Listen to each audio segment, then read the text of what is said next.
Hi guys, welcome to our first data sample video of getting the most out of the data. So I'm starting us off on the master data tab, which is basically where I just input all the raw information, capture it all, put it all in for you guys. So, we've got all the main information here: minutes played, goals, game-winning goals, clean sheets, wins, losses, values, etc, etc. So there's not a lot to talk about on this tab because it's mainly just coming in here to occasionally check some very granular information if you want to. So moving on to transactions tab, this is the tab where you can put in your full transaction history from Football Index. So if you haven't yet, you can email them and ask them. They'll send it in your Excel file for you, and then you can put it in here. Now, they do keep changing the file format. Columns move around. They sometimes invert whether it's a plus or minus value. So I'd suggest sending it to me and I can plug it in for you, do it all for you in 5 minutes, and it just makes it a lot easier for you guys. You know it's right. And just avoids that issue where they change the format.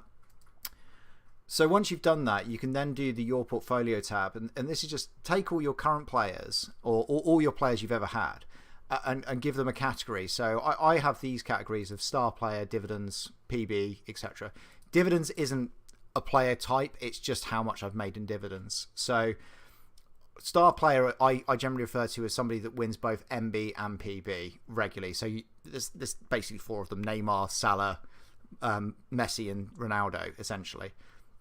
But you can look at this, once you've categorized them correctly, you can see the vast majority of my players are PB players, but that's because I use the data. That's what I'm good at. Quick flips, transfer prospects, I've had a couple of them. I've had a little dip in that market. You can see I'm just not making any money on those. So I've given up on that. It doesn't work for me as a strategy. And this is where this is really useful, this tab, is it just gives you an idea of what strategy you're good at, because you might be really good at picking out transfer prospects way in advance and getting some good money out of them. I suck at it. So that's why I stick to my dividends and my PB players. So moving on to the summary tab. Now, this is the most useful tab. This is where all the information is. You've got good access to it. You can filter it. You can rank them, everything you want. So just wanted to talk about some of the key fields that I use in this one. So PB greater than X is definitely my favorite field, which I use most. So this is basically showing you how often they're hitting a score where they should be in the realms of getting dividends. So they might not necessarily win, but they're certainly in the right ballpark. Now, this, you have to be slightly careful with it because you have to look at whether a player was quite lucky or not very lucky at all. So if we take Dani Alves as an example here, he was quite lucky last season because he only hit the PB score 8 times, but he won it 8 times. So he basically, anytime he hit that score, he won it. Alexandro is another one where he only hit that score 3 times, but he managed to win dividends 4 times. So I'm assuming that fourth dividend win was probably on a single match day with a very low score. It's just the sheer volume of players that were available to play that day. But then you can look down the list and you can find some other players like Lucas Torreira here. Hit that score 3 times, didn't actually pick up any dividends. So he's getting in the right park, but he hasn't quite hit it yet. So there might be a bit of value there because people haven't actually picked up on him yet. So not necessarily saying Lucas Torreira, but there are lots of players in here where you can start to look at that and say, he hit the right numbers, but he hasn't been picking up the dividends. Should be undervalued. Let's look into that and see if he's worth investing in. So you can then take that information and go, right, okay, so he's hit that score. Let's have a look at some of his other stats. So, what sort of minutes is he getting? Okay, he's only playing an average of 33 minutes at the moment. So this season, he is not getting the game time. Don't bother with him at the moment because, even if he had good scores last time, if he's not getting 90 minutes on the pitch, he's just not going to get scores. These guys here, Koke, Kings Coman, 45 minutes, 57 minutes, it's not enough game time. You need to be getting close to the 85 plus minutes consistently to know your guys are going to win the PB, because otherwise you're just going to end up getting pipped. I mean, David Silva's a prime example. 77 minutes. I think it's already happened like once this season where he was top of the PB, got subbed off, and then got pipped to the post. So keep an eye on that one and consider it. Look at whether they're coming on starts or if they're getting sub appearances, because then that gives you an idea as well of how much game time they're actually getting, and that's how you make your money.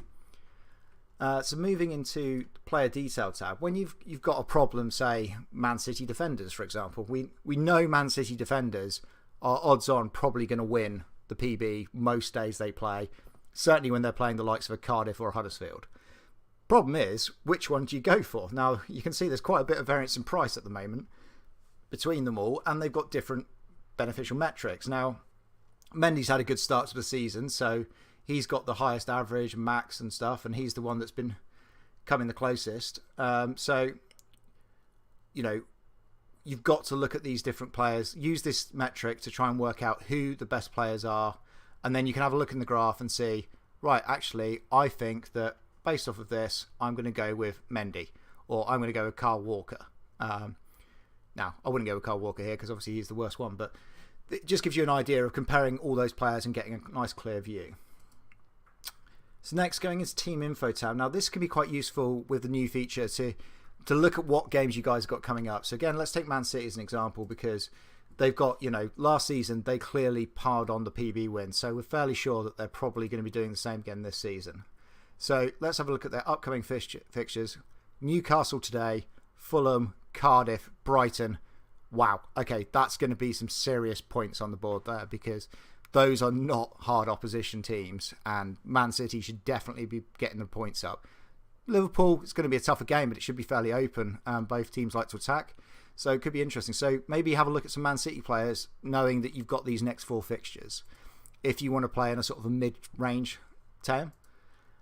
Team Master, this mainly a data gathering tool at the moment. So my plan is, once I get more data, to start really looking at these possession stats and linking them to PB and see if there's any kind of correlation between the amount of possession a team's got and, say, a defender's PB baseline. Now, you'd think those two are very strongly correlated. It lets you start to look at what kind of relationships a different team combinations got and start to predict more accurately what PB is going to come out of that. Last 3 tabs, set piece takers, keeping it as up to date as I can, but if you notice anyone's taking corners or free kicks, please feel free to email me and I'll update this list here. IPOs is just a legacy list of the IPOs, so if you're curious of what values they were when they came on the index, you can go back and have a look. Obviously, the original 200 I haven't captured, but they all IPO'd at 25p initially. So the likes of your Neymar started at the index at 25p. And then you just got your last season summary tab. So this can be quite useful at the moment just because we haven't got that much data yet for this season. And just using the exact same things of PB count greater than X, looking at the average minutes, looking at the max scores, average scores, etc.